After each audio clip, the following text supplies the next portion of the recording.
Hey, it's Odette here. Does your heart or has your heart ever spoken to you and your head gets in the way and kiboshes your dreams or your desires, your passion or your purpose?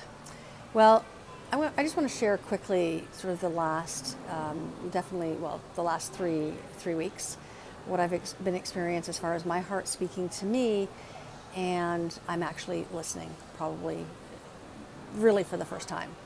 So my personal development journey started in 2008 when I took a course. It was actually the Landmark Education course. And so I'm not here to say that that's the best course to take. I'm just telling you that was the start of my journey. And that was in 2008. I have spent the last 10 years deep diving into personal development to get out of the monkey mind, to get out of my head and into my heart and out of my fears and really live a life that is true to who I am. And it's been a journey, it's been a long journey. And about a month ago, I decided that, okay, or actually I didn't decide it, it was more decided for me, that there's got to be something else because I am not really where I want to be in life. I'm not feeling that I'm listening to my heart or my heart's not being heard. And I really got connected with what the hell is my problem? And my problem is that my head is getting in the way. The fears, the worries, the shoulds, I'm 52 years old, the things I need to be doing in my life and where I'm supposed to be and all that kind of stuff. And when you are out of alignment between your head and your heart, it doesn't feel good, right? It's like wearing an itchy, scratchy sweater that's 3 sizes too small, right? It just doesn't feel good. And you look at other people wearing the same sweater and it looks amazing on them. And you're like, well, you're doing it and you're wearing it. Why can't I? And the itchy scratchy sweater isn't a one size fits all. And that's the same with your life.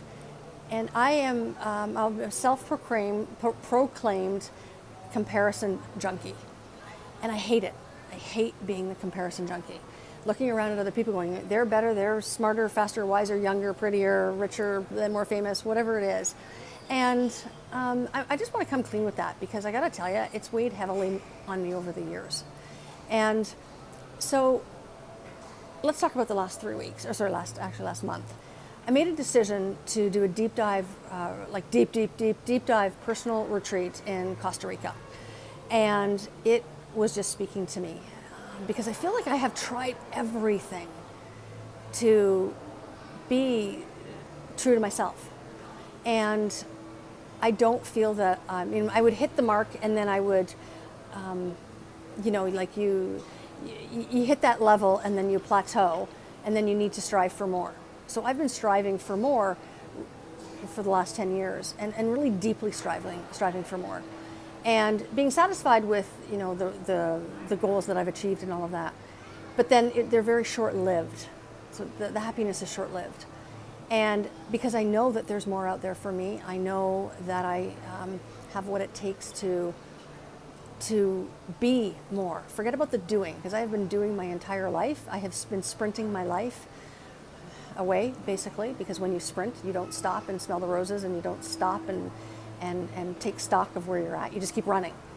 And that's been my entire life. So this last month I decided something's got to go. Like something's got to be fixed here, like in a heartbeat.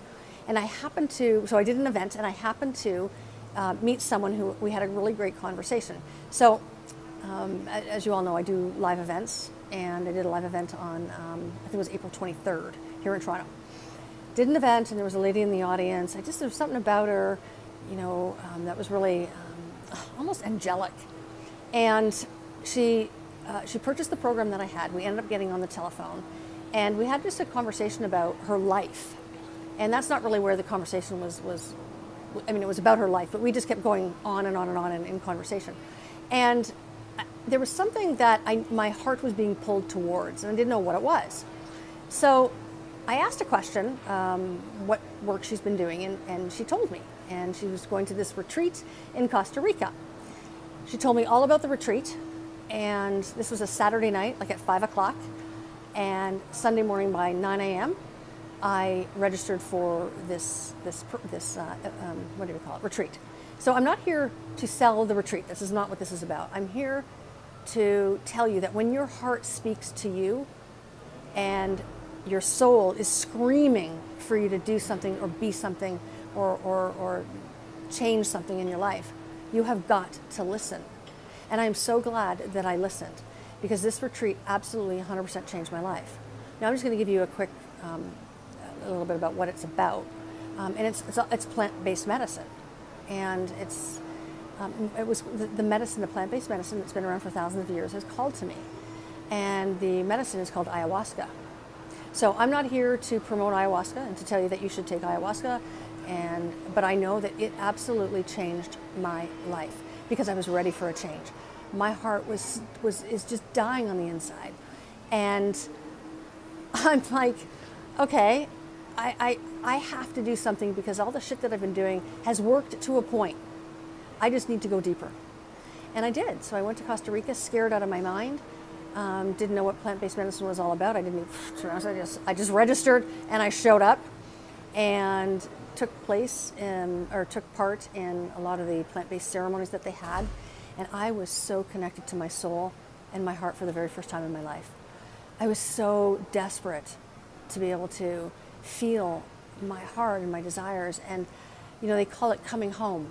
I was always searching out there for happiness and things to change my life, when I realized it's inside. And it's not inside of your head, but it's inside of your soul.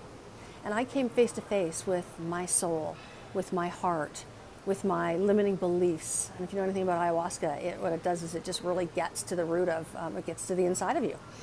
And loved it, loved the experience. It was scary at first, but I'm a completely changed person because of it. And I'm now going back to Costa Rica to another retreat center in July. I'm just yearning for that heart and soul connection. I can't get enough of that feeling. It was so euphoric, and the unconditional love that I experienced, and now the unconditional love that I have for myself. I have this, what's now an empty space where my fear and anxiety used to rest, is no longer there. Will I still need to do work? For sure. Will I still need to be doing the meditation and all of the stuff that keeps me grounded? Yeah, absolutely. But I have the clear energetic space that, as they say, the Taita, which is the forgotten the names, the shamans, are like, you've got to empty out the luggage, the baggage, in order to fill it with something better. So that's what I did, and I'm going to continue on the journey. But I just wanted to share this with you, because if your heart is speaking to you, if your soul is screaming at you that there is more out there for you to do, be, have, whatever it is, then you got to say yes. So I just encourage you to say yes to whatever it is that you deeply desire. The fear, the shit, it doesn't matter. Life is just too damn short. So on that note, I'm going to say goodbye. And you know what? Post a comment. Let me know how you're doing. And just God bless you.